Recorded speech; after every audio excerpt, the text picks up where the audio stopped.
Let's begin with setting up your dev environment for eBPF application development. First, let's go and clone my EB project repository. The link for that is given in the description below.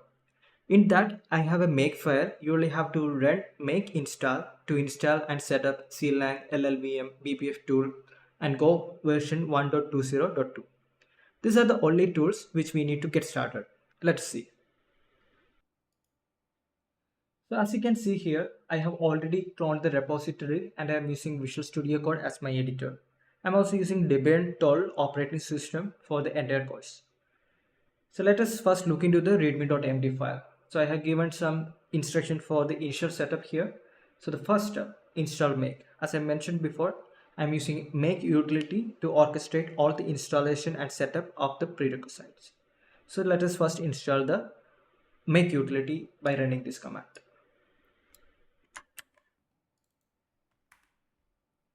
So as you can see here, make is already the newest version. I already have that installed. Maybe when you are installing it, when you are trying it, you might not have it in your system and it will just install the latest version on your system.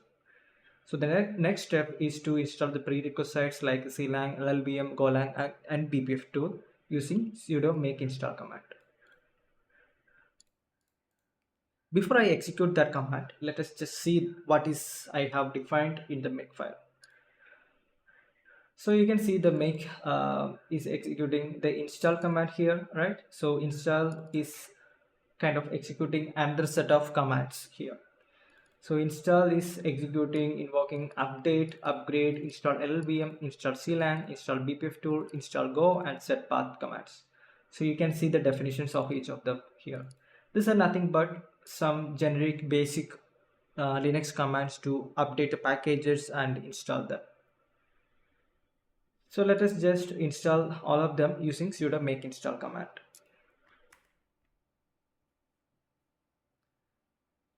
So this will take 1 to 2 minutes depending on your internet speed. So you can see already the Go binary is downloaded, extracted, and it also set the path variable. So now let us go back to the readme.md file. Okay, now the path variable is updated in the profile file. So we just need to source that file in our current running shell so that path file is updated here. The path file should contain the Go binary path, right? So now if we execute Go version, you will see the Go version Go 1.20.2. As the last step, what we need to execute is make gen underscore VM Linux. This will generate VM Linux header file which will be needed when you write the instructions in C for the eBPF. This file will contain type definition of all the types used in the current running kernel, and this information is actually extracted from the current running kernel as well. We use BPF tool for generating vmlinux.h file. Let us see how. In this make file, you can see we are using BPF tool to extract the type definition in C format and store that to vmlinux.h file under BPF header folder. So let's look into that.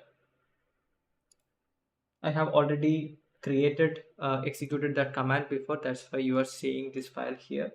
But there is no harm in regenerating it. Let's try executing make gen underscore VM Linux command. So yeah, it is pretty much the same file.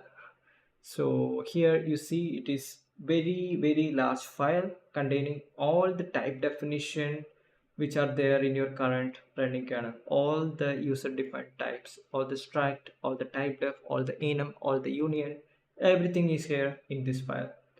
So yeah, that's it. That's pretty much about this session. You are now ready for creating eBPF applications in your system.